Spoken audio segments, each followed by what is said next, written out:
धन्यवाद अधिष्ठाता महोदय। आज इस सदन में चर्चा का विषय है अनुपूरक अनुदान की मांगों पर चर्चा। और जब इस बजट को मैंने पढ़ा तो सबसे पहले मेरे दिमाग में एक ख्याल आता है कि क्या है ये अनुपूरक बजट। ये है भारतीय जनता पार्टी का अनुपूरक बजट। वो भारतीय जनता पार्टी जो अपने आप को इस विश्व की सबसे बड़ी संगठन होने का दंभ भरती है और डंका पीट कर कहती है। अगर डंका पीट कर कह रहे हैं तो इसी सदन में अभी 5 मिनट पहले मैंने एक टिप्पणी सुनी है बहुत ही सीनियर सदन के सदस्य के द्वारा कि सांच को आंच नहीं। तो अगर सांच को आंच नहीं है तो इस सवाल का जवाब दीजिए कि उत्तर प्रदेश क्या सिर्फ हिंदुओं का प्रदेश है? एक धर्म के नाम का, एक धर्म विशेष के नाम का तुष्टीकरण करते हैं और अगर पूछा जाएगा तो आप कहेंगे नहीं होता। कैसे नहीं होता? अगर नहीं होता है तो आप बताइए इस बजट में आपने जैनों को क्या दिया है? आपने सिखों को और गुरुद्वारों को क्या दिया है? आपने बौद्धों को और बौद्ध मठों को क्या दिया है? आपने कबीर पंथों को क्या दिया है? और बहुत दूर मत जाइए, आपने नाथ संप्रदाय को क्या दिया है? क्या ये धर्मस्थल और इन धर्मों में आस्था रखने वाले लोगों की आस्था नहीं है?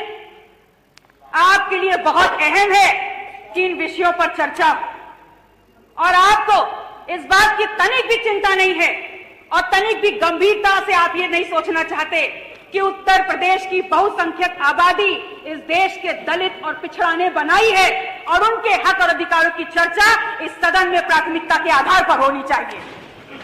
माननीय अधिष्ठाता महोदय, इस बात को मैंने इसलिए उठाया है क्योंकि मैंने उत्तर प्रदेश में जातिवार जनगणना पर चर्चा के लिए अपना निजी विधेयक प्रस्तुत किया है और वास्तविकता यह है कि यह विधेयक भारतीय जनता पार्टी के सदस्यों के द्वारा होना चाहिए था क्योंकि उत्तर प्रदेश में पिछड़ों और दलितों के नाम पर सत्ता लेकर आप बैठे हुए हैं तो यह विधेयक भी आपके द्वारा आना चाहिए था।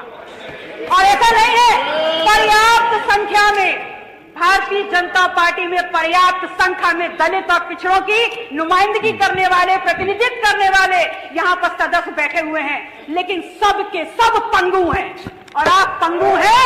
इसलिए यहाँ पर आप शेर कहें या कुछ भी कहें, सच्चाई नहीं छुपने वाली। माननीय सदस्य पीछे गए, माननीय सदस्य यहाँ पर दलित और पिछड़ों का काट करने का काम कर रही है। यहाँ पर अगर बात करो अनुसूचित जनजाति की, यहाँ बात करो जातिवार जनगणना की, माननीय सदस्य पल्लवी पटेल जी पीछे में आइए, सप्लीमेंट्री बजट में आइए। क्या हटाएंगे आप जिस सदन में दलित और पिछड़ों की बात में रखी जा सके, कार्रवाई में जितना किया जा सके, ऐसे सदन में मैं क्यों बैठूंगी? क्योंकि मुझे समाज ने यहाँ पर दलित और पिछड़ों की आवाज उठाने के लिए बताया है। इसलिए पल्लवी पटेल जी, माननीय पल्लवी जी,